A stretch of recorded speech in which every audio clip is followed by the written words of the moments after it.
Welcome to Cheater Confessions. Let's get started with today's story. It was a cold October night when I first felt the shift.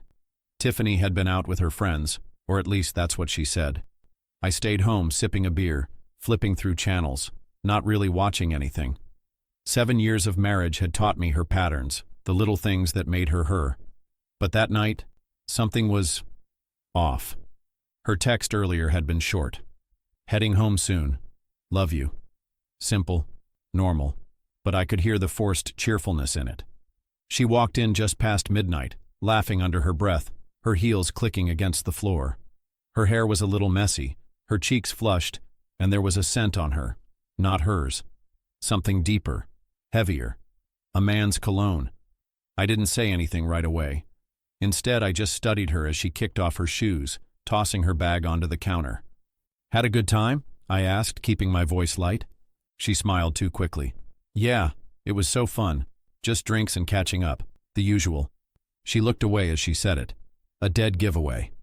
I nodded, pretending to believe her, but my gut was already twisting. I knew my wife, and something wasn't right. She sat on the couch, scrolling through her phone, laughing at something on the screen, but she held it in a way she never had before, close to her chest, like a secret. I sipped my beer, keeping my expression calm. There was no need to jump to conclusions, not yet. It was better to watch, to wait, to see the truth unfold on its own.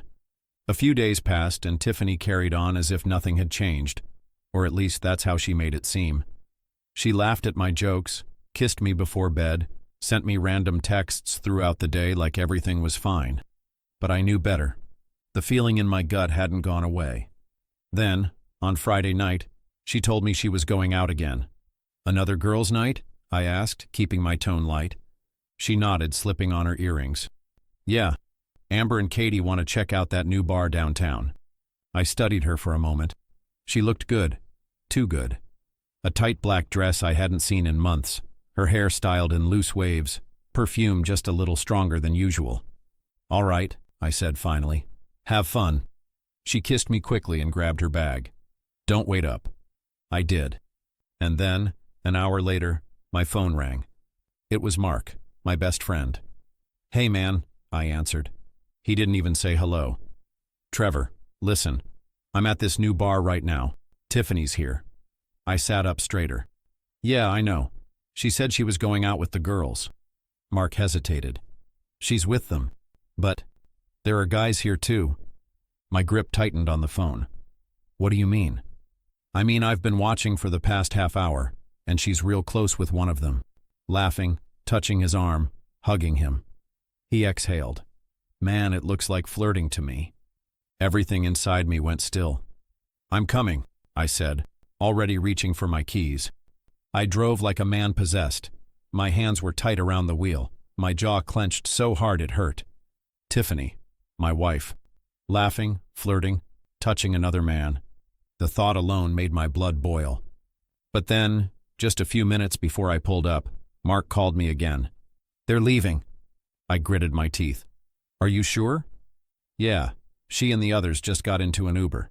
The guy she was with went with them too. Not sure where they're headed now. I exhaled sharply. All right, I'll see you in a bit. When I finally arrived, the bar was still packed. I spotted Mark near the entrance, finishing a beer. I walked up to him. Tell me everything. Mark sighed. She wasn't all over him or anything, but it wasn't just friendly either. She was leaning in close, laughing at everything he said, putting her hand on his arm. He looked at me carefully. It wasn't the way a married woman acts, Trevor. I didn't say anything for a moment.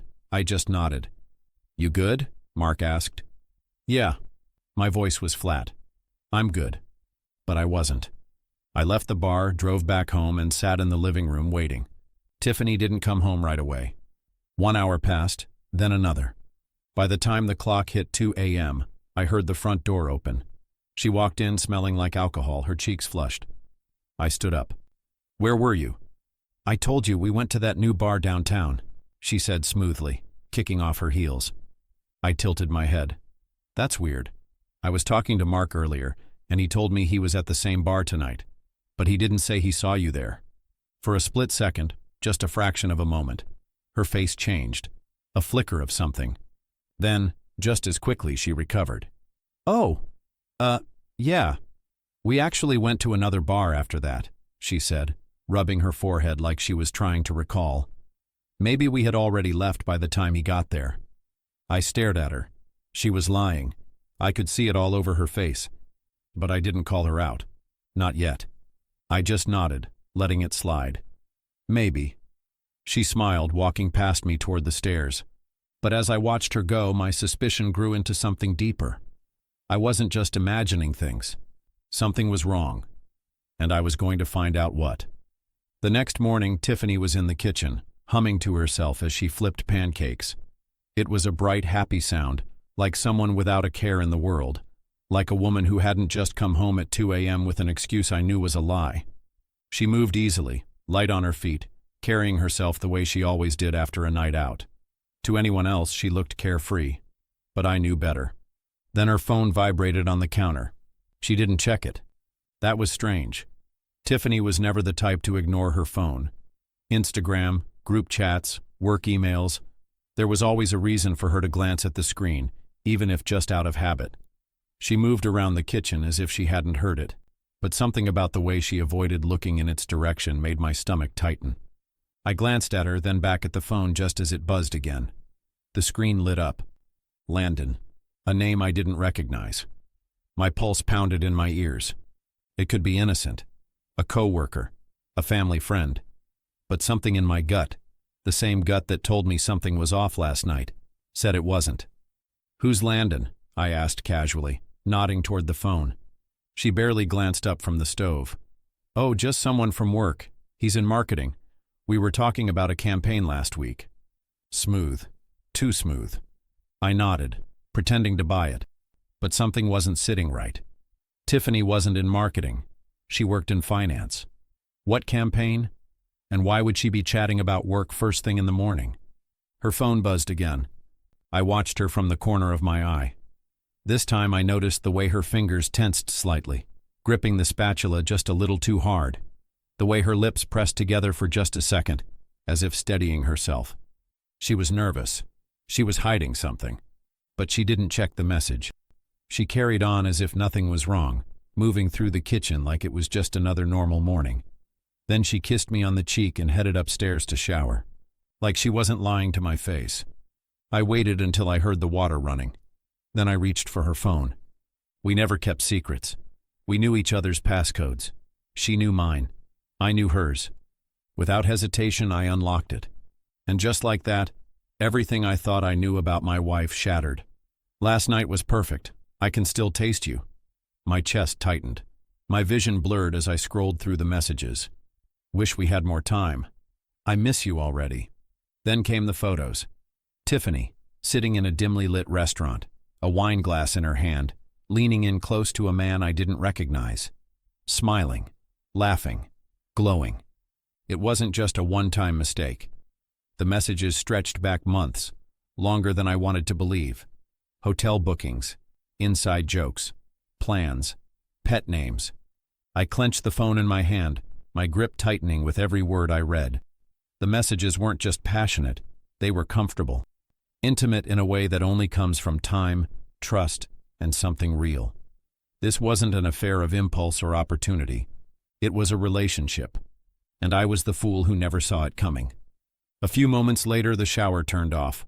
I sucked in a sharp breath, forcing myself to put the phone back exactly where I found it. My fingers felt stiff, my movements careful, calculated. I could hear her moving, the soft creak of the floorboards as she got dressed, oblivious to the fact that her carefully constructed lies had just collapsed. She'd be coming downstairs soon, smiling like the perfect wife, like she hadn't just torn our marriage apart. I inhaled deeply, gripping the edge of the table. This wasn't the moment to act. Not yet. The next morning, I woke up with a clear head and a purpose. I had all the proof I needed in her phone, but I needed something stronger, something undeniable. I wasn't just going to confront her. I was going to make sure there was no way for her to lie her way out of it. That same day, I hired a private investigator, someone discreet, professional, someone who had seen this kind of betrayal 1,000 times before. "Follow her," I told him. "Get everything you can. I need photos, videos, receipts, anything that proves this is real. The investigator nodded. Give me a week. I barely had to wait that long. Tiffany made it too easy. By the third day, I had it all. Photos of her kissing Landon in the parking lot of a bar, holding hands while walking into a hotel, spending the night with him. The evidence was damning. I didn't feel pain anymore, just cold, sharp resolve. I met with my lawyer that same afternoon. I laid everything out, every piece of evidence, every detail of her betrayal. There was no hesitation in my voice when I told him what I wanted. A divorce, on my terms. The house was already mine, bought before the marriage, making it separate property. With the right legal steps, she wouldn't be able to touch a single penny of my assets. My lawyer assured me that everything was in my favor. The papers were filed. Everything was in motion. All that was left was getting her out of my life for good. That night, Tiffany went out again. Going out with the girls, she said, grabbing her purse, kissing my cheek like nothing had changed, like she wasn't walking out of our marriage for the 100th time.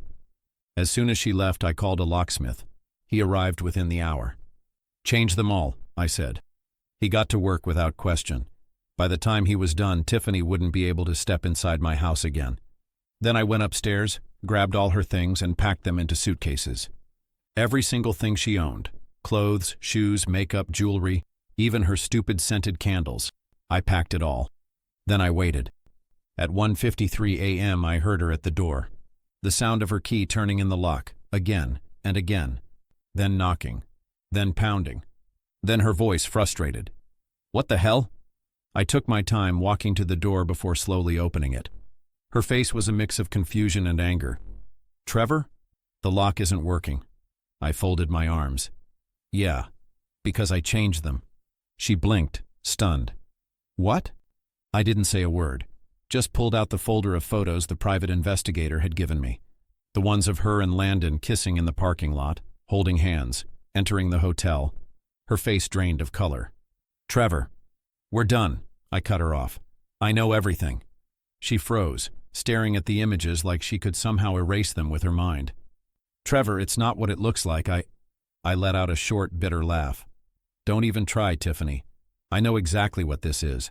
Months of lying, sneaking around, sleeping with another man, and then coming home to me like nothing happened. Her eyes welled up with fake tears. Please, let's just talk. I held up my hand. No, there's nothing to talk about. You don't live here anymore. She gasped as I stepped aside, showing her the suitcases stacked neatly by the door. Take your stuff, I said, my voice cold, and leave. Her mouth opened and closed, her breathing erratic. You can't. I already filed for divorce, I interrupted. This is just the beginning. She broke then, sobbing, begging. Trevor, please, we can fix this. I shook my head. No, you broke this, and I'm done cleaning up your mess. Then I did the last thing she expected. I grabbed her bags and carried them outside without a word. She stood frozen in the doorway, watching as I placed them neatly on the porch. When I turned back to her, her face was pale, her eyes wide with disbelief. Goodbye, Tiffany. With that, I shut the door in her face. The divorce was swift and brutal. Tiffany tried to fight, of course. She tried to play the remorseful wife, the woman who had made a mistake and just wanted to fix things. She cried in court, pleaded with my lawyer, even sent me long, pathetic texts about how she still loved me. But it didn't matter. I had proof. Every lie, every betrayal, every moment she thought she had hidden, it was all laid out in black and white. My lawyer shredded her arguments apart, piece by piece, until there was nothing left for her to cling to. By the time it was over, she walked away with nothing. The house? Mine? The savings? She didn't see a cent of it. And Landon? Well, she moved in with him almost immediately.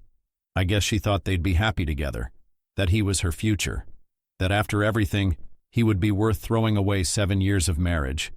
But it only lasted 4 months. Then one day I heard through the grapevine that he dumped her.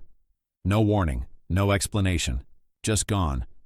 As for me, I didn't waste time mourning a life that was never real to begin with. The house, the one I had built memories in, the one where I had spent so many nights waiting for her to come home, felt like a tomb, a place where love had died, buried under layers of lies and deceit. So I sold it and left the city to start fresh. For the first time in a long time, I felt free. I didn't carry the weight of betrayal anymore. I didn't lie awake at night wondering where she was, what she was doing, who she was with. I was done. And it felt damn good. Thank you for watching.